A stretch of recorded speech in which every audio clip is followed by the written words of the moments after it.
Good evening. Steve. Thanks for coming. I'm grateful to INSA UK for giving me this opportunity to engage with students in this August institution.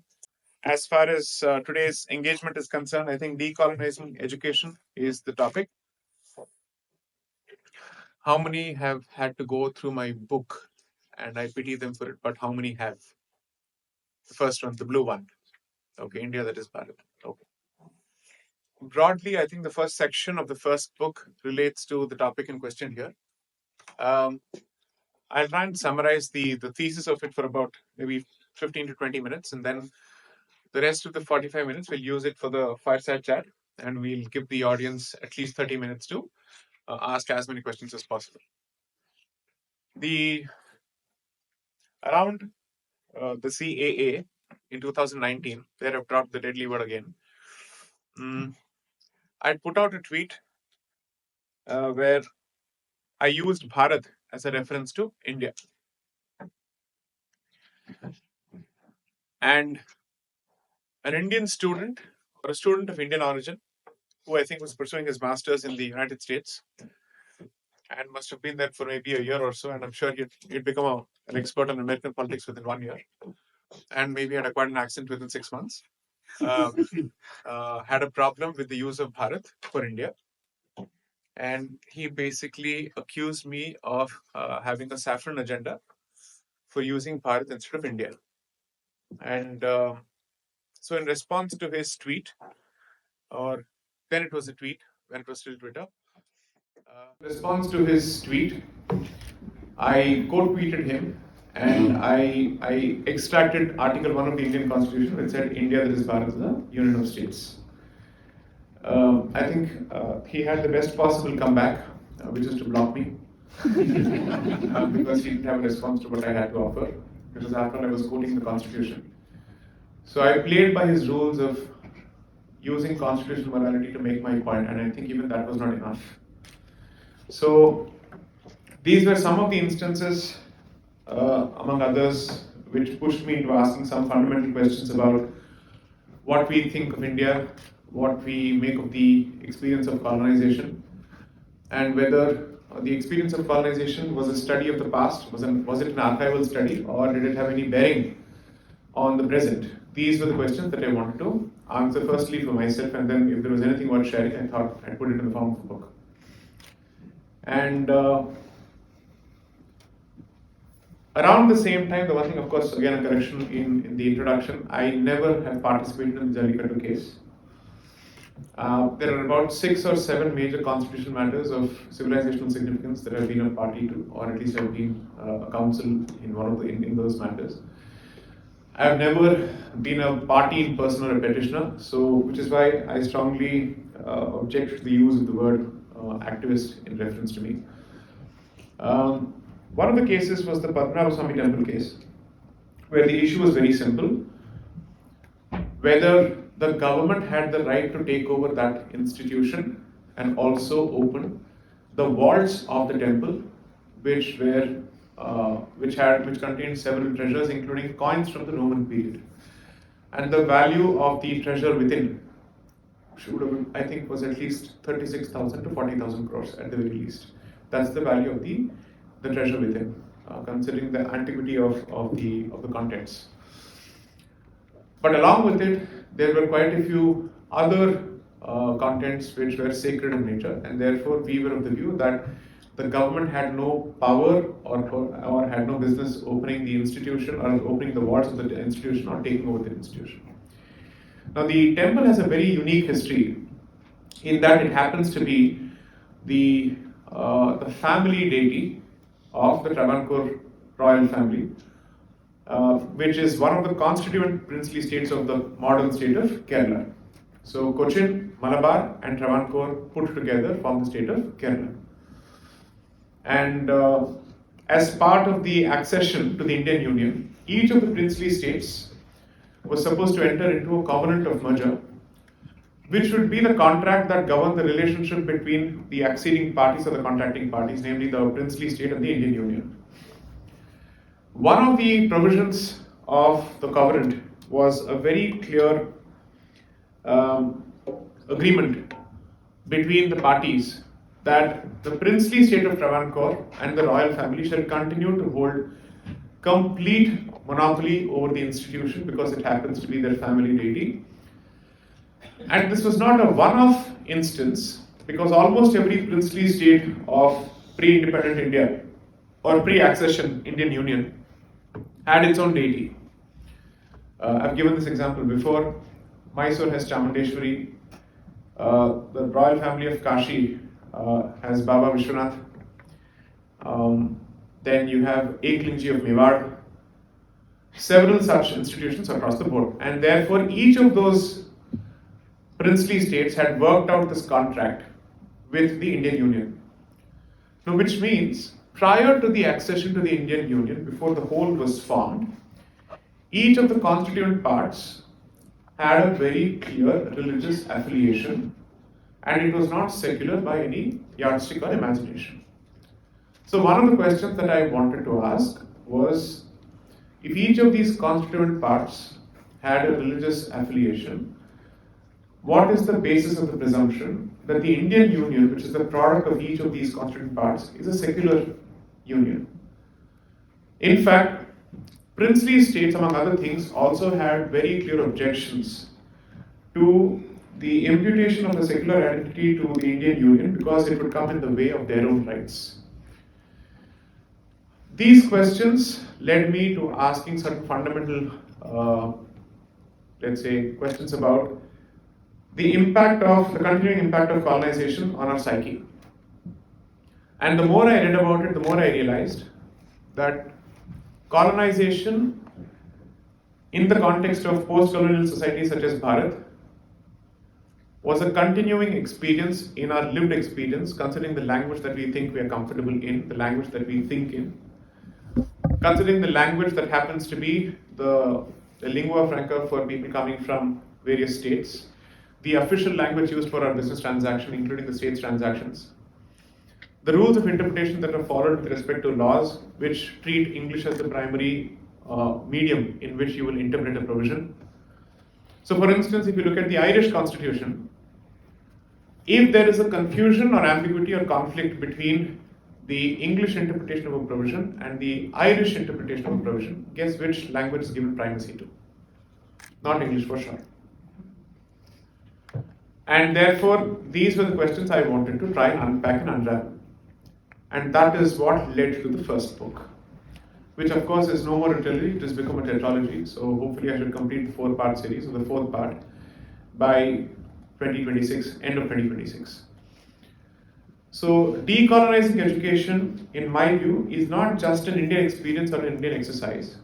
If you look at the literature that I've covered in the first book, you will realize that well before Bharat, African countries had already embarked on this journey, and somehow, for some reason, Indians think that they are better compared to the African continent. I don't know why that is the case, and I don't think we have the moral authority to speak about racism because I think we are guilty of it in several continents. So the idea was to understand what is it that Africans understood about the colonization experience better than us, and why is it that they were much more aware of the need for decolonization better than the so-called Vishwaguru enlightened Indians. So hence the journey. And one of the reasons that I think this is a critical exercise that I think we have to undertake is because the loss of political independence is not the charam sima or the zenith of the colonial experience, because regimes come and go. I don't think the issue should be limited to the topsoil of politics. The question is of fundamentally losing your ability to live your way of life using your native idiom, using, let's say, native thought in governance and administrative structures and whatnot, in particular education. Prior to the, I think the colonial experience of the colonizers setting up the English education system in India, they undertook a survey of the curricula being disseminated or imparted in gurukuls or schools across India. I managed to extract one of those uh, uh, one of those extracts in the book, which showed what kind of literature was being taught in districts of Karnataka and what was the composition of students. I'm sure people have an idea of this book called The Beautiful Tree by Sri Dharampal. Perhaps you should consider reading it, which actually does a fantastic job of busting myths about the nature of the Indian education system and the typical casteist imputations that are attributed to it. Maybe you should read that to understand what was taught and who populated these schools. Because we are usually told that an entire section of the population was deprived of education, so on and so forth, which was not the case. Three things stand out when you look at the curriculum. One, the language of instruction or the medium of instruction. Two, Bharatiya epics such as Ramayana and Mahabharata prominently formed part of it. They were not taught as mere epics, they were seen as itihasas, namely history, at least from our perspective. You cannot get away with that kind of a representation in current day Bharat without being mocked or ridiculed for it, because you will be told this is a figment of somebody's imagination. This is at best poetry, it has no historical basis to it. Three,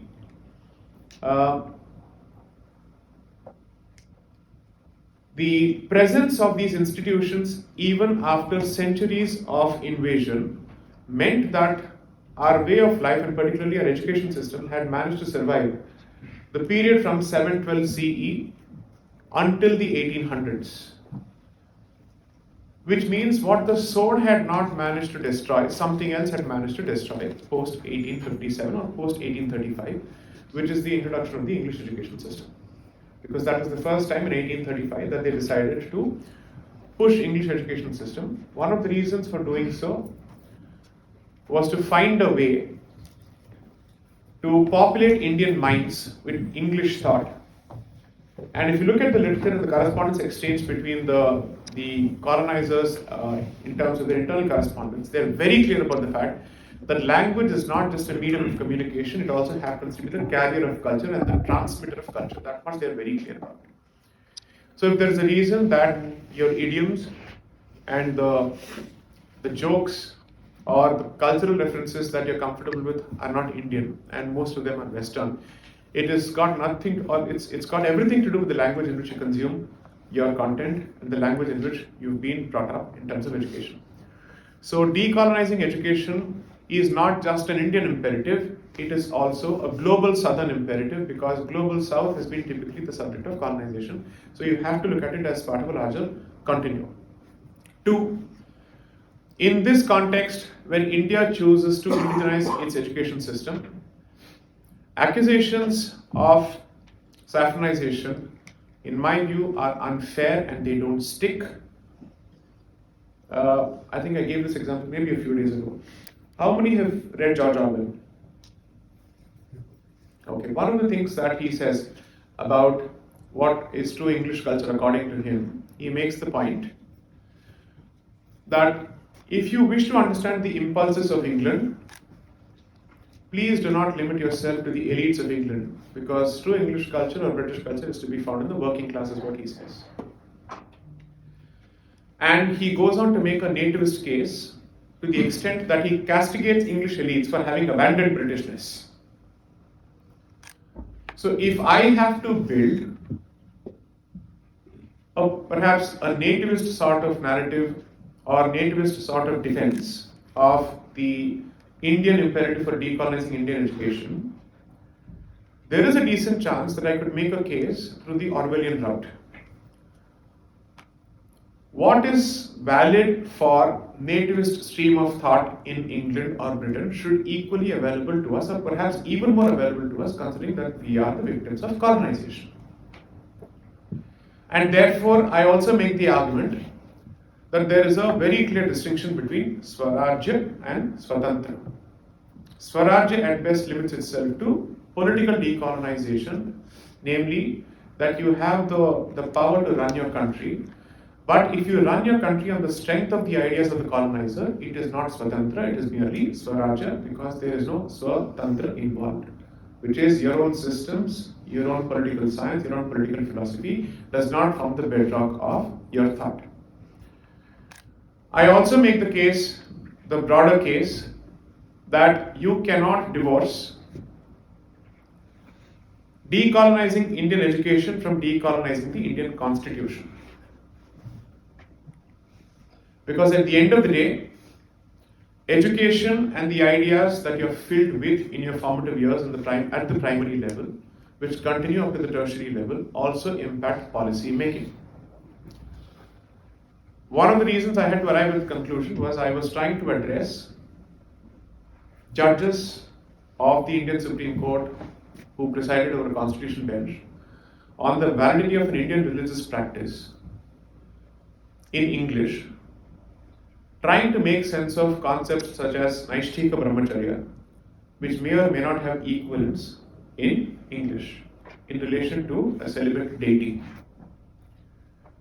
It's almost as if people who have undergone close to 16 years of formative years of education in English, followed by 4 to 5 years of, again, deeper education in English, whether it's law, especially if it happens to be law, and then at least 20 years of practice in English, if you try to actually cater to that audience's tastes with respect to an Indic institution, it's not just English as a language that is the barrier, it is English as a mindset that is the barrier, because an Indic system is trying to explain itself to an Anglophone or an Anglophilic mindset. So, as much as one of my initiatives is to try and open up the conversation on decolonizing Bharat's constitution, it cannot be done without decolonizing the education system in the first place. Why? In law schools, rarely are we taught Hindu jurisprudence or Indian jurisprudence or the broader spectrum of Indian politico-legal philosophy. The only subject or area in which Hindu law becomes relevant is on succession, on matters of succession. But the broader jurisprudential principles that inform our system are not informed remotely by native thought. So if law schools don't have an important component which are native in nature to understand what is this philosophy that animates our legal principles, it gives the distinct impression that prior to the colonizers setting foot on Indian soil, the concept of rule of law was completely alien to this land, that we were a bunch of savages who were busy killing each other. That we did not understand the importance of property rights, we had no concept of privacy, we had no concept of respecting societal transactions or commercial transactions. So as I've said before, I think the worst possible assumption that we make about Bharat is that apparently we had the ability to transact with Egypt, with Rome and with Greece, but we were utter failures in terms of societal transactions within Bharat itself. At a time when English did not even exist, we were perfectly comfortable transacting business, so much so, Romans were crying hoarse to each other that we are losing all our gold to Indian spices and to Indian silk. We are losing the better part of our bullion to these two commodities from this country. But we managed to do so without knowing an iota of English, when English did not exist. However, we were stitched together apparently by the colonizer primarily because of his knowledge of English, because until then, we never knew how to talk to each other. Therefore, this becomes even more important, and considering the ongoing language wars in Bharat, which according to me are futile and suicidal, and which have a balkanizing tendency and which play into the hands of the detractors of Bharat and Bharatiya civilization, I think this is not just an academic imperative at this point, this is an existential imperative. And that's one of the reasons that I'm trying to contribute in my own way by laying the foundational work to understand what is decolonization, what is the distinction between colonialism as a policy. I wanted to ask my first question that you just spoke about mental decolonization as well. But for the Indian origin youths living in the West, the challenge is even more pronounced. Many grow up with the filtered narratives about their homeland, missing context, depth, and civilization grounding. So, do you see this as a new kind of soul drain? Most of the ills that you associate with commercialization of campuses as institutions must be attributed to state control, except that people attribute that to the mercantile greed of Hindus, as opposed to looking at it from the state's perspective, because for the state it is only a port of revenue. And Surprisingly, the Indian state, which never spares an opportunity to constantly burnish its secular credentials, somehow suspends the very same value when it comes to administration of Hindu basis of worship, and sees no conflict or cognitive dissonance between its adherence to so-called secularism on one hand and its penchant for taking over Hindu institutions exclusively for government administration. It's not even as if the role of administration by the state is limited to the financial affairs of the temple or crowd management.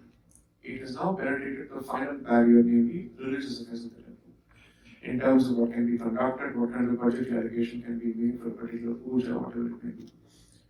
And the Indian state has actively gone down the path of alienating the real estate resources of temple institutions across the board. And real estate matters to communities more than individuals because money is no compensation for sale of community land. Community land is a representation of community's presence, so the only compensation for community land can be community land. So land in return for land, it can't be even 125% to 200% of market value in terms of compensation. And do Hindu institutions get credit for being broad-minded when their resources are used for the benefit of larger administration in the community? They don't. So it's almost as if something good happens, you don't credit the community, but if something bad happens, the community and the institution take the flak for them, or take the rap for them others. So I think there is a certain degree of asymmetry in this discourse, which is very fundamental. And that I say is the reason why decolonisation becomes important, because the first board of revenue, when a certain state establishment decided that it had to take over Hindu institutions, was set up was in 1820 in the state of Madras by the British man. At least then, he initially felt the need to take over both temples and mosques. In 1863, he suddenly decides to give up control over mosques and retains control only over temples, because the other community could not brook any interference from the state, and rightly so. But he continues to administer Hindu institutions. When the Indian state takes over from the British colonizer, it continues the policy, without asking, should I make the same mistakes? In their internal documentation, the British one makes it abundantly clear that the heathen pagan religion is fundamentally dark and corrupt. It is the religion of Satan, and the Brahmin should never be trusted with money. And therefore, it falls upon us as administrators of this land to take over this institution of public interest. And the reason why the British colonizer takes this position is because he was the product of the Protestant Reformation, where they had very colorful caricatures of the Catholic Church and its priests. So when they come to colonized regions, their stereotypes of Catholic priests and the Catholic Church are then projected onto Hindu institutions. But what is even worse is that you see Hindu institutions and priests are not Christian, so they are not fundamentally trustworthy in the first place. At least you can yield a quarter to the Catholic Church and priests, but not the Hindu institution. So it gets the rough end of the stick. Surprisingly, that policy continues till date. And today you talk to any average Hindu or Hindu politician or academic or a policy maker or even a judge for that matter, they rehash the very same colonial stereotypes to make a case out for state control of Hindu temples. The Brahmin can't be trusted, temples are fundamentally corrupt. Ask yourself if you've not heard these stereotypes being passed on and trashed on a regular basis. So it's almost as if the master plan that was laid out in 1820 has successfully proven its efficacy until 2025. Now you ask yourself whether decolonisation is an academic exercise or is it a real imperative? Thanks. In many temples, powerful people and celebrities are allowed to bypass the queues and are treated like royalty, by the common devotee away. So, is this not the very ultimate contradiction to the principle of humility and equality for what dharma stands for? You're absolutely right. Just guarantee the fact that devotees will not be idiots and look at the celebrity as opposed to God. You tell me that if Shah Rukh Khan or any other person were to visit a particular temple, your attention will be on the deity and not the celebrity standing next to you. And then I 100% agree with this statement.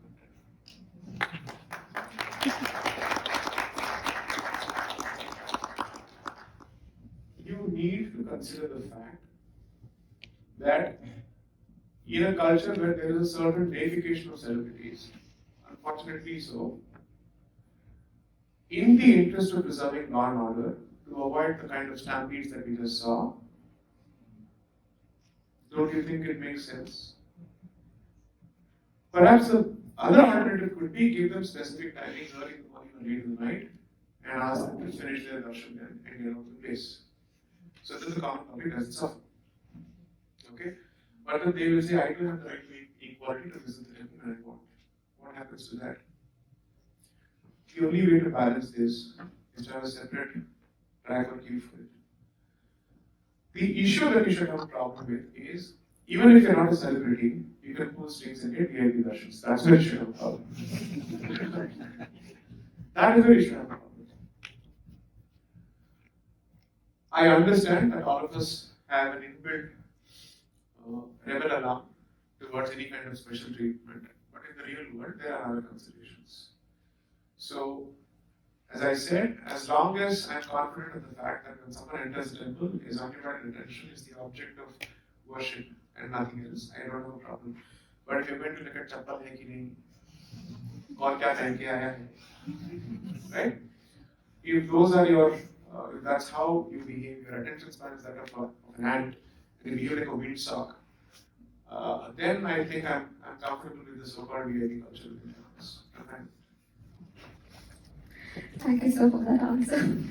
So we debate online, we share reels and we post about dharma, but what beyond that? What can students, professionals and creators actually do on the ground to reimagine how temples and Sanatana Dharma fit into the modern life? Okay, are you a British Hindu or are you of Indian origin? No. How many of you have managed to go to temples in this country? Good. Are you happy with the state of affairs? Weirdly, yes. You're okay with it?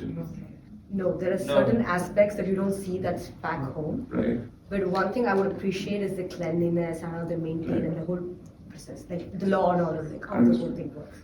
With you on that. Do the temples in England have the same kind of crowds to deal with?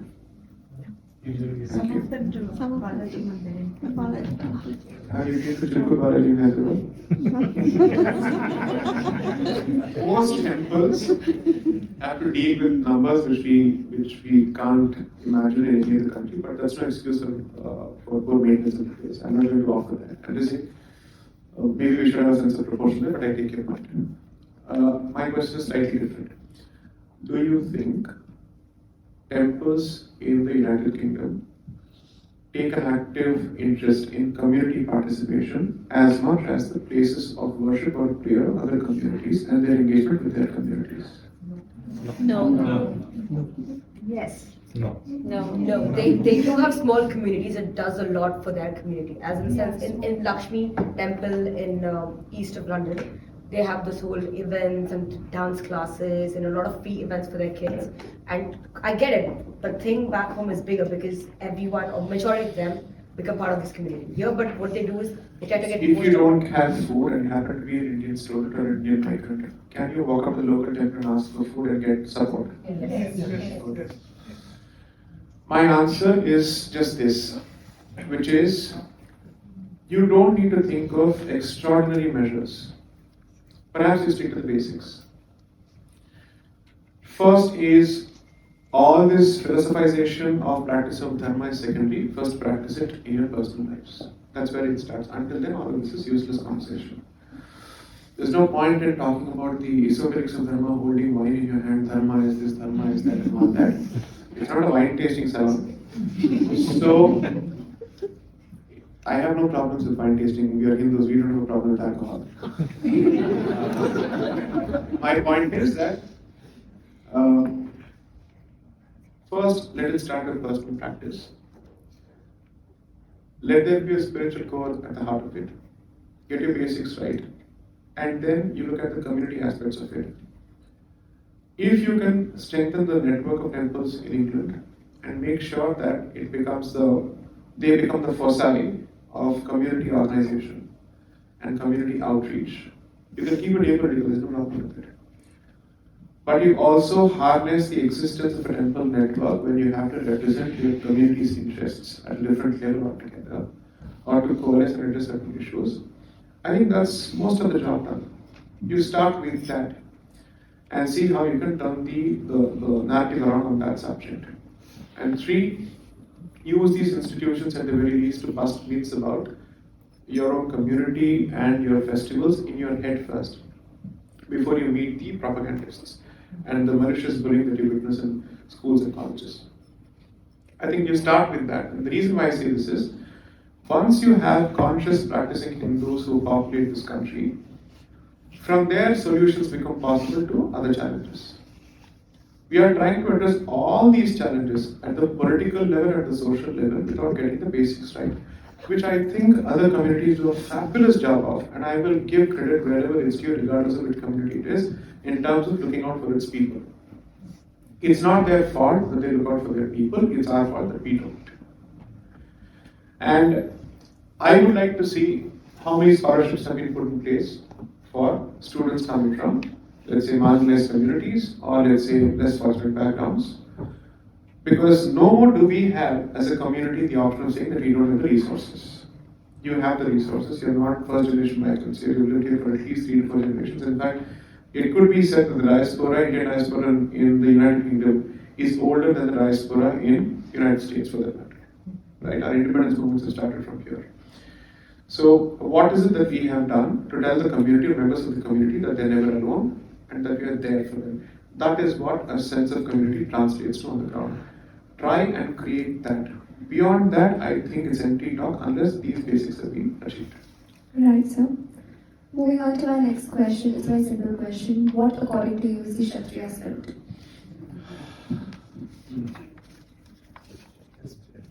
How many more do you answer this? Okay.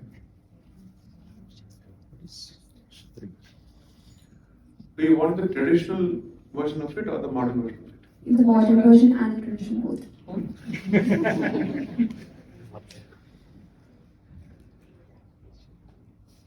The traditional version of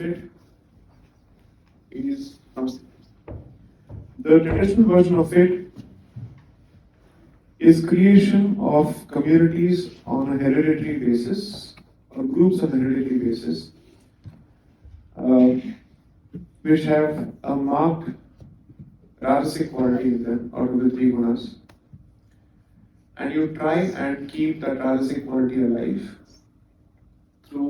by creating a way of life around it, and to ensure that it is passed on for generations, in order for it to meet the savages within and outside. Previously, it had a Varna component to it, and then multiple jatis acquired the Varna component as they went along. So there have been several instances in Bharatiya history where communities which are otherwise seen as Shudra communities and proud Shudra communities took up the role of a Kshatriya, because that was the need of the hour. Contrary to popular perception, Shudra is not a cuss word, it's not a swear word, it's a very proud word. It's an extremely proud word. Reddy kings, and Reddys were previously generals of the Vijayanagara Empire, along with Naidus and others, proudly called themselves adherents or members of the Shudra Varna, who emanate from the lotus feet of Sri Vishnu, and who perform the role of Kshatriya when called upon to do so. In that sense, you can see Varna as a broad basket under which multiple jatis could fit. Okay? So that is the traditional version of it. Bharat's borders have been typically secured by the existence of the Kshatriya spirit, which is the need to wield the weapon with a code of honor that circumscribes the duty, and that code of honor shall be called dharma. Does anybody have my second book here, India, Bharat and Pakistan, the green one?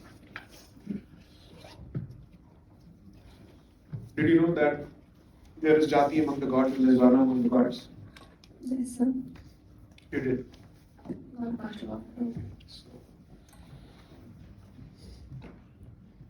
I was tempted to extract Manusmriti in the second book, but I knew that the traditional accusations would begin. So I thought, let me start from the Upanishads, because Manusmriti could not have been at loggerheads with the Vedas and the Upanishads. So I thought, let's go to the source. Bear with me for a few moments, please. Let me just read this out for you. This is from Brihadaranyaka Upanishad. I've extracted it from the second book. Just give the first book as well so that people know what exactly I'm talking about. Thank you.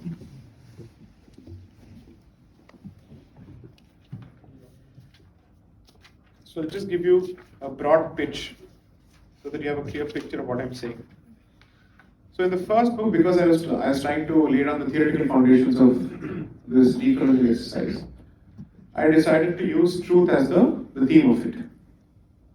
And therefore I was quoting from the Rig Veda, and the translation crudely translates to this because Sanskrit has several untranslatables in English. Truth is the base that bears the earth. By Surya are the heavens sustained. By law, the Adityas stand secure. And Soma holds his place in heaven. So I wanted to emphasize on the truth. This is slightly arcane English because it's a translation of chaste Sanskrit or classical Sanskrit. Thank you. Now this is Brihadaranyaka Upanishad, and there are 4 parts to it, which makes it clear as to how Varna is created. In the beginning, before creation. So just think of my voice as Hari Bhimani's voice from Mahabharata. In the beginning, before creation, the whole cosmos was all indeed Brahman, the one and only. Being the only one, he could not scaffold the cosmos, in the sense he could not support it. He created further an excellent form, Kshatriyahood. Those Kshatriyas, rulers among the gods. And who are the Kshatriyas, the rulers among the gods? Indra, Varuna, Soma, Rudra, Parjanya, Yama, Mrityu, and Ishan. Therefore, there is none higher than Kshatriyahood. Hence, the Brahmana upholds the Kshatriya from a lower position in the Rajasuya sacrifice. He imparts that glory to the Kshatriya. The Brahmana is the source of the Kshatriya. Therefore, although the king attains supremacy in the sacrifice, at the end of it, he resorts to the Brahmana, his source. He who destroys the Brahmana strikes at his own source. He becomes more wicked as one is by destroying the enlightened. Now, this could seem like a self-serving presentation of the Brahmana position in Brihadaranyaka Upanishad. But for someone to wield the weapon, if he is not given the purpose and he is not told what are the rules, then someone who has the ability to wield the weapon can quickly become a tyrant. Think of bullies in schools and colleges. They bully because they can. Period. And there is no moral code of honor there. There is nothing that stops them. And therefore, someone who teaches the wielder of the weapon, the responsibility that comes with it, is given a higher position. Because, assume for a moment a Kshatriya falls in battle. There must be someone else to teach someone else to pick up the weapon. So he is seen as the creator of that entire thought or philosophy. And therefore, although he occupies a lower position in the sacrifice, a part of the credit of the sacrifice will go back to the preceptor, namely the Brahman. Now let me continue reading this. Yet, so after having created the Kshatriya, Brahman could still not scaffold the cosmos, in the sense it was still not enough. He further created Vaishyas, which are called Ganasa, the species of gods who are designated in groups, in Ganas. The 8 Vasus, 11 Rudras, 12 Adityas, 13 Vishvedevas and 49 Maruts. They are the Vaishyas. Yet, Brahman could not scaffold, and here comes the zinger, the sting in the tail. Wait for it.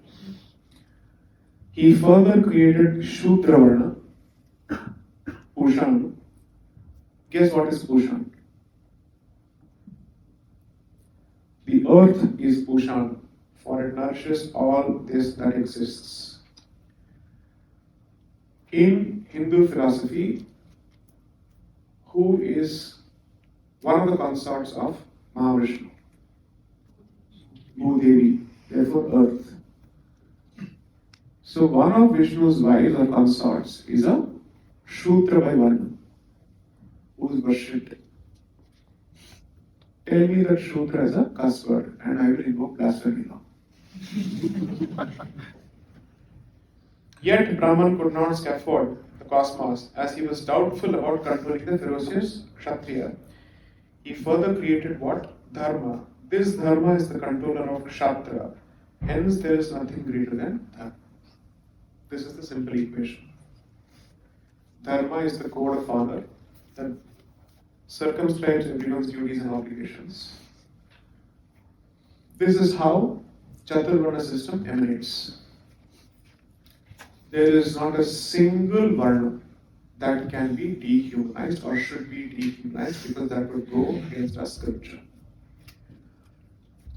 If Manusmriti says the very same thing and you target the Manusmriti, then you fail to understand that the Smriti is at best a distilled version of the Vedas. And this is the Vedic position. This is Brihadaranyaka Upanishad, that means it is at the fag end of the Veda because it is the Vedanta. This is what Vedanta says.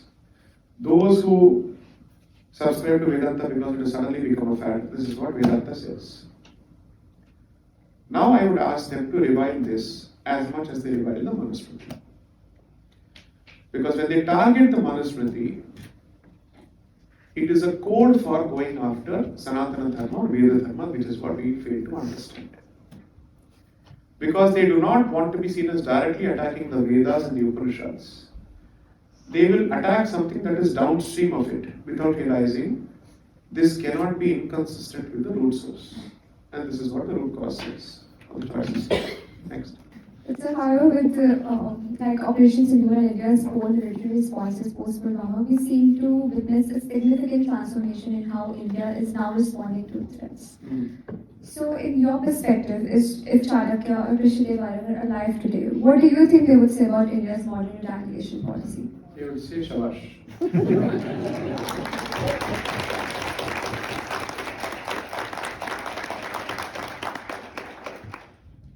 Chanakya would perhaps only say, when the time presents with an opportunity, finish that entire country and don't leave a single person.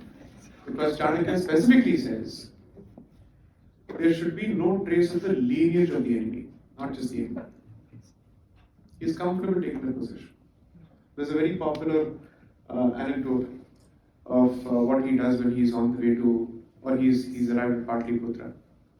I think there's a thorn that pricks his feet, and then he chooses to pour milk on it so that the ants come and destroy the thorn, root and branch. That is Chanakya for you. So, in my view, Bharat has been around, fortunately, because there was no Gandhi around for a very long time.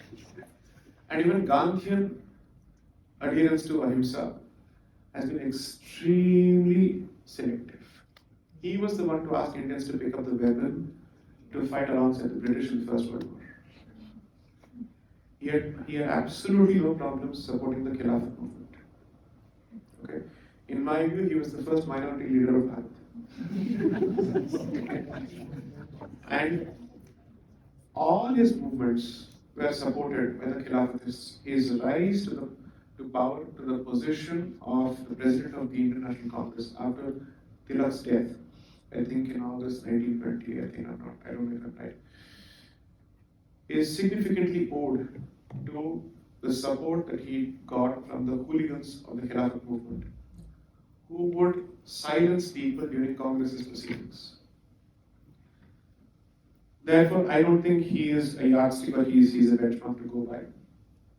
We are around because of the Kshatriya spirit, which was held in animated suspension for a brief period. I would say, thankfully, we are back.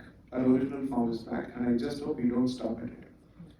What is most important is, after centuries, at least after decades, Bharat is back to becoming a powerhouse of armaments export, which I'm very, very proud of. From a point when we had to depend on others for supply of arms and armaments and ammunition, seeking technology transfer and whatnot, that we have the ability to deliver the goods, and that too under the most trying of circumstances on the battlefield. I'm extremely proud of it. I genuinely hope that we continue down this path, because it's going to be a journey of about another 25 to 30 years, this journey is going to be fairly volatile. We will be tested from within and outside. And nothing but dharma and kshatriya spirit will protect us. As they say, Brahma Tej and Kshatriya Virya. These are the only things that will save Bharat. So let's hope that we go back to the basics there. Yeah. So in one of your tweets, you said that India is during the times of Khilafat 2.2. So do you want to say something? Why is that? So why do you think that? Do you think we don't? General question. I think. Okay. 2019, I think, was the beginning of Khilafat 2.2, because the streets were again being tested. One of the reasons that I was tempted to draw the conclusion, especially after having written the book in green for a particular reason, was I could see very clear parallels between the 1920s and 2020s, wherein the streets were being activated in favor of a particular mindset, and the Indian state was being soft once more. I would only urge members of the audience, if at all you choose to buy the second book and you think it's worthy of your money, it's a longer book compared to the first book. It has, I think, 11 chapters, and I think 11 chapters. The first one is 9, the second one is 11 chapters. Ignore everything else in between. Read only the first chapter, titled The Seeds of Pakistan, and the final chapter, which speaks of the Mopla riots, the Mopla massacre, in fact. Just those two chapters. And you would have seen the establishment of a continuity or a continuum from 1707 to 1920s. Skip everything else in between.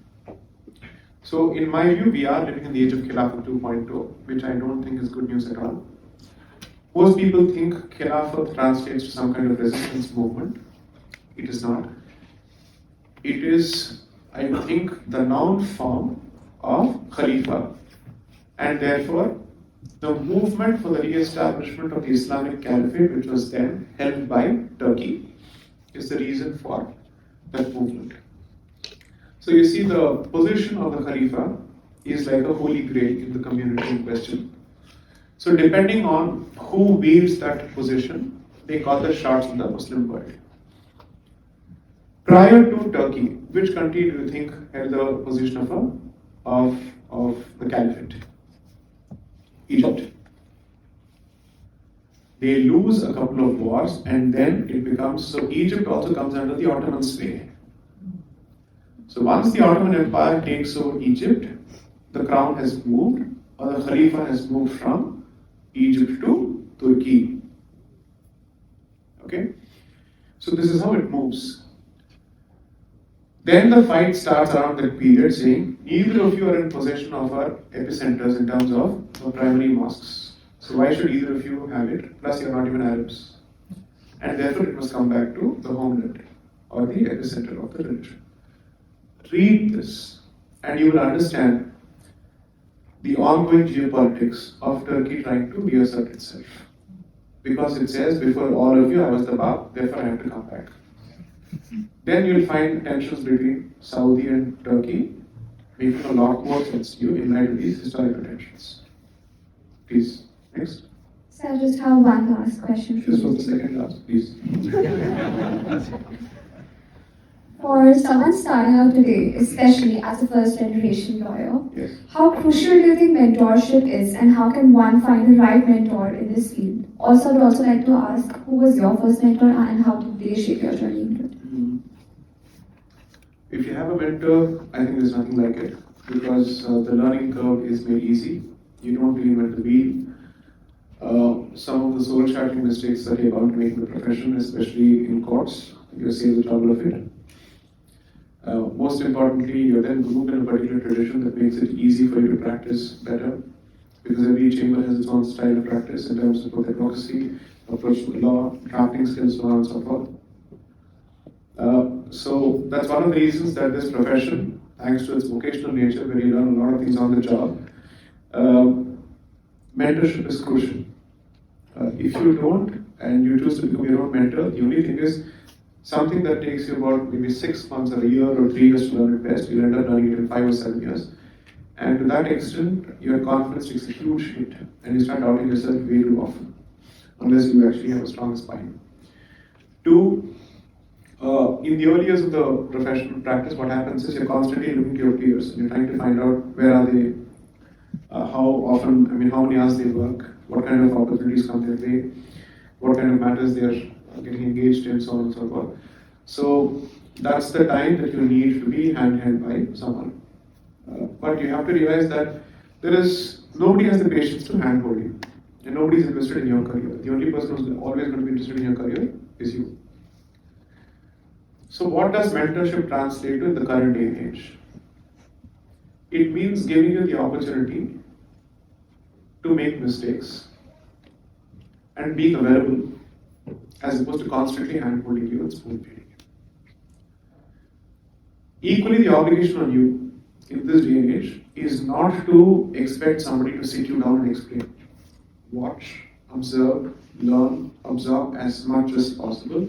Learning from a distance is an art, and if you pick it up by simply watching people, you save a lot of time, and you're able to apply as well, because you get to see people in action. Assume for a moment I sit and explain something to you, but you don't get to see it in action. Then there's going to be a gap between theory and praxis. So sometimes just watching people in action helps. When you go for internships, there's a decent chance that people may not take you seriously. You're given all sorts of odd jobs or stuff that's not used real time. I did something that I was asked to do in the early years of practice, which is whether you have work in court or not, go to court and spend at least the first half in court every day. Sit in different courtrooms, try and find out how people argue, get a flavor of how arguments are presented, make sense of the case through arguments even though you don't have the file with you. And see if there is a particular advocate who is able to explain the case in such a manner that the rest of the court understands, notwithstanding the fact that you don't have access to the facts of the case in the case brief. That is how you explain advocacy to people. 3, you also proceed on the assumption that the judge may not have had the opportunity to read the file if he's flagged with a lot of matters. So the strength of a lawyer in that situation is to make it simple for the judge. I benefited heavily from that because I got to see a lot of styles of arguments. I got to pick up, let's say, how issues are presented across practice areas, and how do you master the art of reading people. Interpretation, advocacy, and articulation are maybe about 60% of, let's say, practice of law as a profession. But there's a critical 30 to 40%, which is based on an understanding of human psychology. Situational awareness.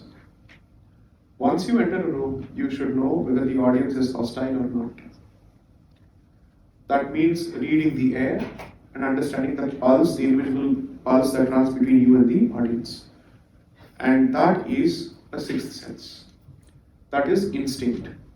So while you sharpen your argumentative skills and logical skills and your deductive skills, one of the important strengths is to constantly strengthen instinct. Because more often than not, it's not the rational mind that thinks when you're on your feet, it is instinct. There's a decent chance that you have prepared a script which has to be exhausted before the judge. When you stand up, you suddenly realize that hawa kisi aur beh raha hai. And you, on the fly, change the script. That is when juniors also learn, because suddenly the boss is going to different direction altogether. यार सारी तैयारी जो की page number का, file number का, case, judgment, precedent and whatnot was a different script altogether, and suddenly it's gone a different direction. And that may not even be a part of the plan B or plan C that you were prepared for. Okay? And it's not even as if you learned it after arguments had started. You got up, you saw the mood of the judge, he has had a fight with his spouse, baat khatam. So you say, aaj script ko badalna padega kisi bhi halat. Because somebody before me has irritated the judge already in a previous matter, and he is in a foul mood, or she is in a foul mood. Let's be gender neutral here, right?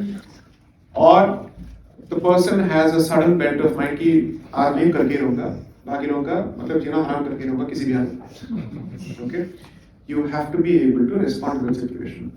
So, and after a while, this profession will teach you, assuming that you don't super specialize, which I think is bad from a career perspective, that you have the ability to pick up a variety of subjects on the fly. Some of the finest lawyers, the duration of their briefing is the time that they take to tie their shoelaces. That's it. And they charge an arm and a leg for it, rightly so, because they're bringing their entire experience to bear on that briefing. You will have 100 different things to see. Is a bekar, come to the point.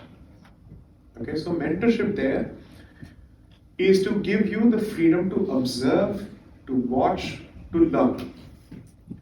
And as long as somebody does that, I think they're being good. Partly from the first book and also what you said in the speech, you are referring to we are a Swarajya, not a Swatantra. And my question is, how to make Bharat Swatantra? What is the first step towards making Bharat Swatantra? And this is from one of your records mentioned in your book. I've read the discussion that happened between Ambedkar, Dr. B.R. Ambedkar and the other parliamentarians on naming of Bharat.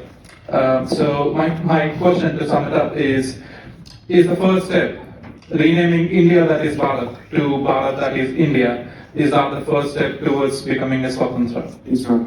Okay. If I go down that path, there will be immediate opposition to it.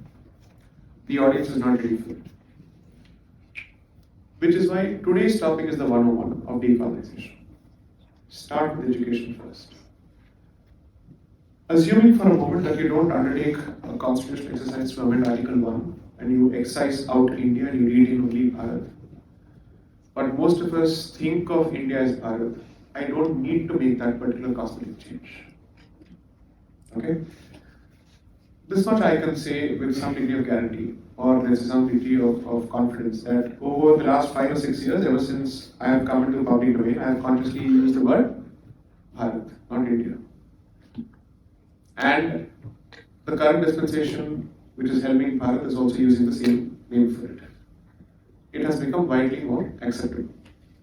That is also because there is a churn that's going on within the society, where there is an aspiration for civilizational reclamation that's made all of this possible. The step one should always be to institutionalize this thought by giving people the tools of understanding what is this Bharat. It doesn't start with constitution, it starts with education. Start with education so that you're able to create a generation of people who are brought up on Bharatiya content, and then let them decide what they want to do in the constitution if they feel that the document is in loggerheads with what they believe. Prepare the audience for it first. Prepare a fertile ground for reception of your ideas. Explain what you stand for on positive terms, in positive terms, as opposed to constantly looking at a reactionary representation of who we stand for.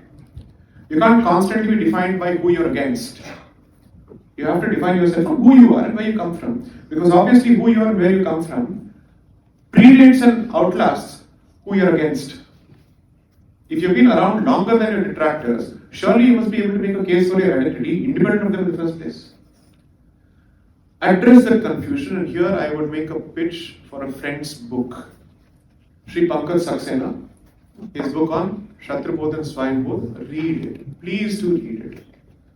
The building blocks of human psychology, the definition of a group, how is it based on both the in-group and the out-group?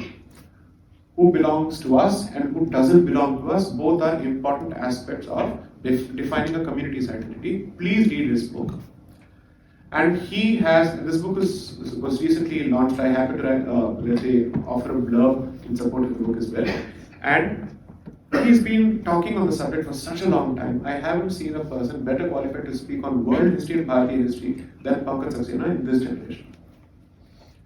And he does so with extreme awareness of the challenges that beset civilization. Please do read him. I repeat, Pankaj Saxena. The book is Swayambodh and Shatrubodh, published by Blue One Ink. Please do buy it. Buy it in droves. Buy one, gift one, please. So you start with decolonising education first, and then you take it forward from there. this education being decolonized must happen at the primary level, at the secondary level, and the tertiary level. Then you will end up throwing options who can populate your parliament and confidently say, I think we need to change it, it's time. Then the resistance would have been brought down significantly. That's what the Englishman did. He used education to bring down resistance. We should be doing the very same thing. We have something to learn from them. After all, such a small island, with barely 2.5 or 3 lakh people who presided in Bharat or who actually settled in Bharat, they must have done something right. They must have understood Chanakya Niti better than us at that point. Give credit where it's due. Whether it's evil or bad or great is secondary. The point is, they got the job done for their people. So understand. That's what we should be doing. Next. Hello, sir. My name is Vedam. Thanks for taking my question. So these are two parts basically. First is about the Brahminical segregation in current times. So why such amount of hate is still preserved from Brahmins, and whether the current Brahmins should be held accountable for the mistreatings done in the past, if they were, and how prevalent was it during earlier times? That's why I wanted you to read the book. So, what is the book? Dharapalji ka kaun sa book hai? The Beautiful Tree. Please read it. Because that addresses this atrocity literature strongly on the education front. Whatever we think we know about the atrocities committed in the past, a good portion of it, I am not going to deny and say it never happened. That would be insensitive, inaccurate, and that would be a denial. I won't do that at all. But scale matters. The nature of it matters. See, the colonizers, gazetteers themselves recorded in multiple, in fact even visual representations exist, that right down to the potter and to the blacksmith, they were Janivadharis. What does this mean? If most of them had the cross belt across their chest, what do we actually understand about the civilization? And how easily we throw around caste atrocity literature when these are the realities of it. The wearing of the Yajñopavit is a sacred ceremony, is a Vedic ceremony. If they were allegedly kept outside the Vedic fold, then how did they have the right to perform this sacred ceremony? Because along with it comes Nityakarma responsibilities of performing Sandhya Vandana, Trikala Sandhya Vandana at the very least. So, what do we actually understand of this society and its history? The premise of the allegation of discrimination is suddenly created after the white Christian colonizer sets foot on Bharat. Until then, there is no such thing. So, surely he has some role to play in it. So, they say that the slaves of Rome led several slave revolts. I think Spartacus is also based on that largely. Please identify for me such slave rebellions or slave revolts based on jati or whatnot prior to his entry. We do not understand Bharat. Our understanding of its past is, according to me, part of the language, pig's breakfast, because we have actually selected portions from here and there and we are trying to reconstruct it according to our own agendas that we push. I am perfectly comfortable accepting an uncomfortable truth as opposed to comfortable fiction. But let it be supported with some data and some evidence. Jatis which have previously been landowning and which continue to be landowning surely don't get to claim victimhood today. If you've been landowning communities for generations together and land always happens to be a source of power, how do you claim to be a victim and then say, I need the state's support or subsidies on something? What has happened is that you have now walked into the reservation trap. Everybody wants a piece of it. And therefore, it has become a race to the bottom, where proud communities are now reducing themselves to the status of victims. I'm happy to quote an example here because it's there on record, it's there in public domain. Sometime last year, I delivered a lecture on the Uniform Civil Code in Bangalore. As part of it, a female lawyer, a lady lawyer, who was kind enough to attend my lecture on Article 370 also in 2019, she once again came. She and I have healthy disagreements, but this time she and I agreed on the same, we were on the same page. When I made this point about reservation, she pointed out something. She comes from the Kodava community of Karnataka. Okay? Proud martial community. Successfully they repelled the tyrant called Tipu Sultan, not the tiger, but the tyrant called Tipu Sultan. And he was not painted by any yardstick. That community, when reservation was first introduced as a concept, said we should not be asking for it. We have everything. Our women are sufficiently free. They have a say in the affairs of the community. We have land. We have been rulers. We have repelled tyrants. We have defended this land and our faith. Why should we ask for it? This was the talk in 1940s and 50s. Guess what's the talk in 2020s? They are asking for? And their socioeconomic metrics are fantastic, scintillating. Their contribution to the armed forces is brilliant, it's still recorded. I think Karyappa or Timmaya, both of them were Field Marshal, I think Timmaya was also, I think, Kodava. They contribute to the army in droves. They were also basketed along with the Sikhs as martial communities or martial races by the British.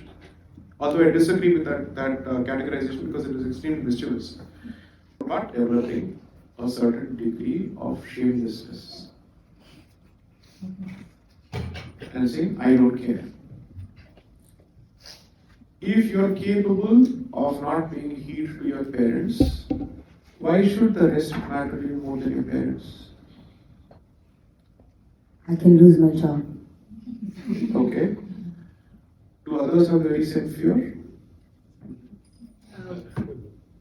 They call, to be fair, their opinions are quite popular with what my surrounding or the job believes in. So, like I said, our opinions are quite unpopular here. Right. Then you have only one option, which is if this generation doesn't stand its ground, then even the freedom that you enjoy will not be available next.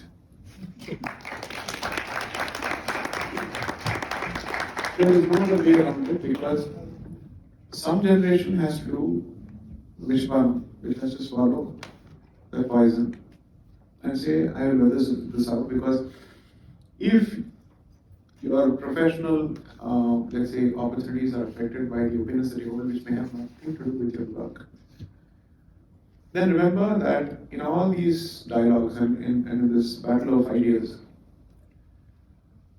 it is a battle of will. And usually the one who is the most vocal and consistently vocal always wins. So there is no question of you yielding any quarter or inch here. Find a way to coalesce, because surely you are better off compared to the generation of your parents who came here without even the resources or the opportunities that you have at a time when Bharat was weak, and people couldn't even distinguish between Hindus and others or Indians and others. Today they know the difference. I cannot get myself to agree with the position which says that you're worse off than your parents' generation in this country. And it's almost as if civilizational confidence is inversely proportional to the struggle that your parents underwent. That is the only thing that kept them in good state. Otherwise, I think they should have promoted in droves when they came to this country, when Bharat was poor.